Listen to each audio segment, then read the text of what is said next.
আসসালামু আলাইকুম এভরিওয়ান। আজকের ভিডিওটা একটু অন্যরকম হতে চলতেছে। আমি ২ দিনের ভিডিও একদিন এডিট করে আপলোড দিচ্ছি। আজকে আমি অনেক হ্যাপি কারণ আমার ভাই আজকে আমার বাসায় আসছে মাকে নিয়ে যাওয়ার জন্য। তো আমি তো অনেক হ্যাপি, আমার মেয়েটা অনেক হ্যাপি। এমনিতেই ইনায়া তেমন কারো কাছে যায় না, বাট তার গোলাপ মামার সাথে তার খুব অ্যাটাচমেন্ট আছে। কারণ ইনায়া সবসময় দেখে তার নানুর সাথে তার মামা কথা বলতেছে, এই জন্য তার সাথে অ্যাটাচমেন্ট একটু বেশি কাজ করে আমার জানা মতে। তো যাই হোক, আমার ভাই একেবারে নাস্তা করতে দিলাম। ওইভাবে ক্লিপ নেওয়া হয় না ভিডিও সবসময়।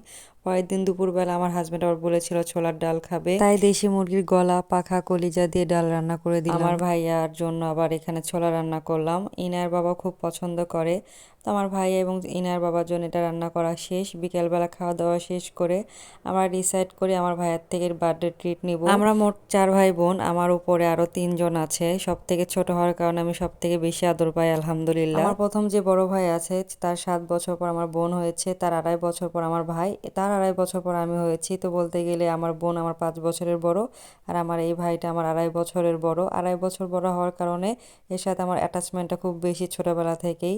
মানে এর কাছে কোনো কিছু আমার বলতে দ্বিধাবোধ হয় না। আর আমার এই ভাইয়ের নাম হলো মোহাম্মদ গোলাপ তালুকদার। আমি ছোটবেলা থেকে একে গুল্লু বলে ডাকি। যখন আমি ক্লাস 4-এ পড়ি তখন থেকে আমি সবসময় গুল্লু বলে ডাকি। এই বিষয়টা আমার কাছে খুব ফানি লাগে। তো আমরা ফার্স্টেই গিয়েছিলাম কালেক্টর মার্কেটে। এখানে আমাদের কিছু কাজ ছিল, কাজটা সেরে আমরা এখানে ছোট ছোট মিনি সিঙ্গারা পাওয়া যায় এবং পুরি পাওয়া যায়। ডাল পুরিটা 3 টাকা 2.5 টাকা পিস, অনেক মজা। এটা আমরা ট্রাই করলাম। এরপরে দোরাটানে একটা খাসির চপ পাওয়া যায়, এটা নিলাম 5 টাকা পার পিস। এরপর আমাদের একটা পরিচিত দোকান আছে, সেখানে গিয়ে চিকেন সাসলিক এবং ফ্রেঞ্চ ফ্রাই এবং একটা মিট বক্স ট্রাই করলাম। সবগুলো টেস্ট খুব ভালো ছিল। আমার মেয়ে তো খুব এনজয় করতেছে। একটা জিনিস খুব লক্ষ্য করলাম, ইনায় বাইরে গেলে আগে খুব বাবার কোলে থাকতো, কিন্তু আজকে তার মামাকে পেয়ে সবসময় মামার কাছে যাচ্ছিল। আমরা একটু লেট করে বাসা থেকে বের হয়েছিলাম 8:30টার পর, কারণ ইনার বাবার ক্যান্টনমেন্টে অনেক চাপ ছিল, এই জন্য প্যারিস রোডে প্রায় অনেক দোকানই বন্ধ হয়ে গিয়েছিল।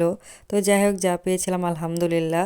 তো আমরা এখানে আবার চিকেন মোমো ট্রাই করলাম। এরপরে জল খাবার থেকে লুচির প্লেটার ট্রাই করলাম। আমি প্যারিস রোডে গেলে সবসময় এই জল খাবার থেকে লুচির প্লেটারটা খেয়ে আসি, আমার কাছে খুব মজা লাগে। বাসায় আসার সময় আবার চিতই পিঠা এবং 2 পদের ভর্তা কিনে নিয়ে আসলাম। আলহামদুলিল্লাহ অনেক ভালো সময় গেল। 10:30টার পর বাসায় আসলাম, এসে প্যাকিং করা শুরু করে দিয়েছি। ফাইনালি 6 মাস পর আমি বাবার বাড়িতে যাচ্ছি, আর আল্লাহ যদি বাঁচায় রাখে ইনশাল্লাহ 21 তারিখে সন্ধ্যার দিকে আমি বগুড়াতে বাবার বাড়িতে থাকবো। আর ইনার বাবার যখন ছুটি হবে তখন আমাকে নিয়ে একবারে শ্বশুর বাড়ি হয়ে আবার যশোর ব্যাক করব।